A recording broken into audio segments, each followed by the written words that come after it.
grunts aren't happy against archers. Your quill beasts are fine because they're pretty durable, and they cost 75 mana, so they don't really cost much in terms of gold. He uses a speed scroll, so I didn't get the Shadowhunter kill, which sucked. And then I check his Blade Master, I'm like, shit, he has mana, and he windwalks and gets out of the way. Either way, I want to stick around to make sure that my hexed units don't get hexed or whatever, or killed as I run away, and I don't know why I'm chilling at the tavern. Mistake number 1200. So, yeah, so now I'm just going to run, and I'm going to go creep at the Merc camp. Reason you want to creep this out, two reasons. One, Troll Berserkers are way better than Archers, for so many reasons. Two, Troll Priests are always fun. I just get them because I hate wasting so much Moonwell juice, so it's a little bit of a helper, and it's 195 gold. The only problem is it dies really quickly. So, I'm going to pick up the Mercs as soon as my Moonwells finish here. And I did break upkeep a little early, but I don't really care. Level 1 Hawk, what you want to do is just right click it to your Beastmaster, and it will follow you around. It's like having dust on all the time. Perpetual dust. So I pick up Slippers and a Potion of Mana. Potion of Mana is really nice, because I was actually setting up a shop because I was really low on mana. And I also pick up a Mud Golem. Mud Golem's just there to be like, what you want to do is just constantly cast slow on the Blade Master if you feel like microing. And what's going to happen is you're going to lose a lot less archers, he's going to take a lot of damage to his blade, and the fact that you have a Hawk, he's going to get himself into precarious situations. So, I pick up a Clarity, and I burn it already, and I pick up a Moonstone as well. I pick up a Moonstone because this is a very, like, Moonwell intensive strategy. And, now he's coming to do a little damage to me, and I was like, crap, he's gonna kill this archer.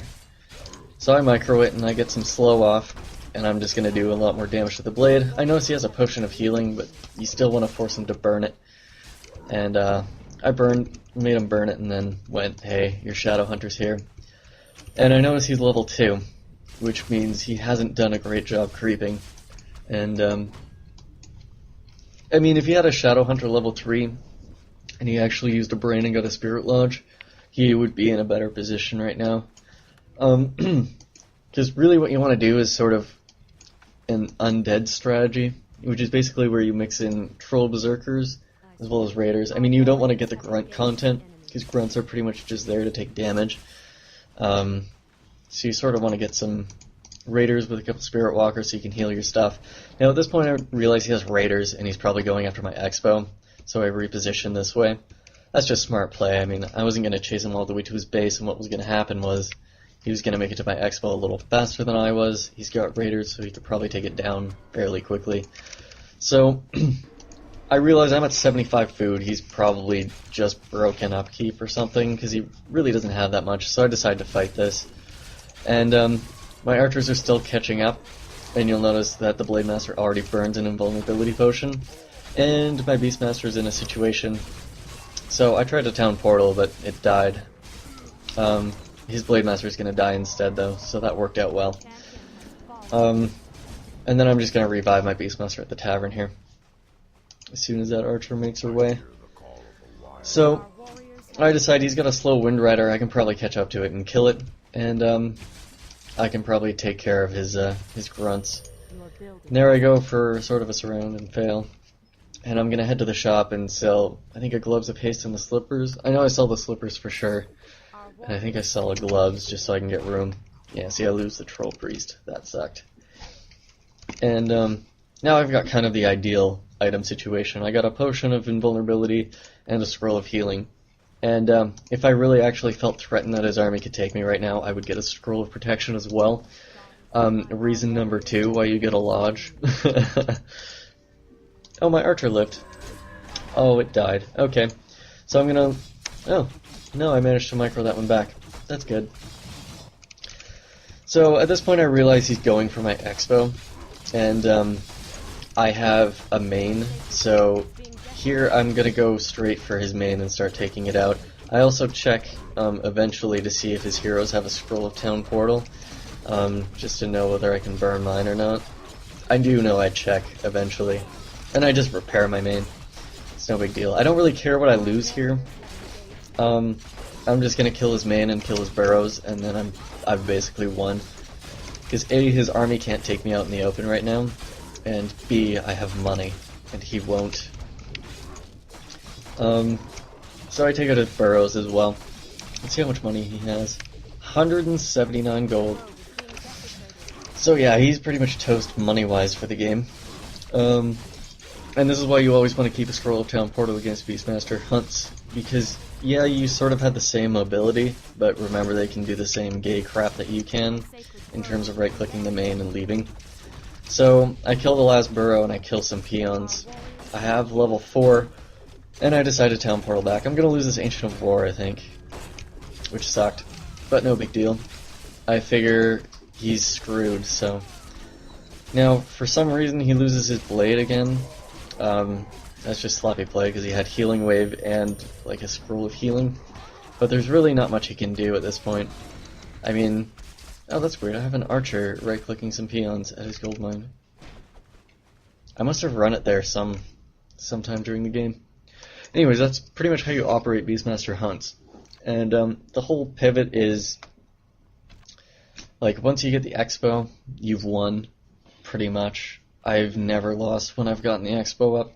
So as the orc, it's sort of your job to prevent the expo. And, like, you do have a window where the expo is still detrimental to the elf player's economy.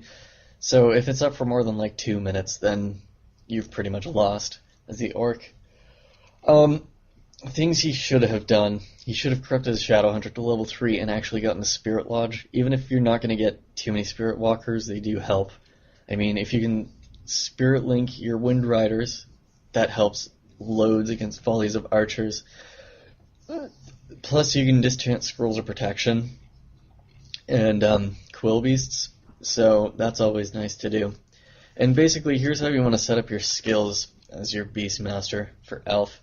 Basically, if you see a Bestiary and a Lodge, what you do is you go Quill Beast first, then Hawk second, and then you go Hawk third for the magic damage Hawk. You just want to keep that extra scouting, and you want to be able to do some damage to his burrows. And it's got some nice mobility, so what you can do is you can scout out some expos and damage burrows when he's out of his base, and force him to either run a Raider or a Spirit Walker back. Either way, it's kind of a hassle. Against double Bestiary, you want to go Quill second, and reason being is because 90% of the time they go air. If they decide to mass Raiders, it doesn't even matter, because you're going to be able to get level 5 before they can do anything serious to you. And if they do decide to go mass Raiders, all you really do is sort of keep near your bases and prevent expos with your summons. So, really, you just want to creep to level 3 against mass Raiders, and sort of wait for them to show up, and just keep map control. Like, if you have a Moonstone on you, which you generally should have one on you, just because it's helpful, because what's going to happen is you have Ultra Vision, and he doesn't, so you're going to have like a lot better sight range at night, so you can use the Moonstone to your advantage that way, and sort of, if you scout him out with like a hunt or something, and he doesn't know that you're there, you can sort of burn a Moonstone and attack him. Because what's going to happen is first of all, he's going to assume you're at your base using Moonwells. And second of all, he's not going to really see you coming, so you might be able to pick off a unit or two. Other things he should have done, let's see, he should have crept the shops. Controlling the shop against Beastmaster hunts is pretty important. If you can prevent heal scrolls, that's always good. Other than that, yeah, pretty much Beastmaster hunts is really simple. You see him getting air, get archers. If there's a merc camp, get the mud golem and the troll berserker. You don't really have to get the troll priest, and you can always get the ogre mauler, just because it's better than a hunt. But yeah, you can always use that. Other things like Echo Isles.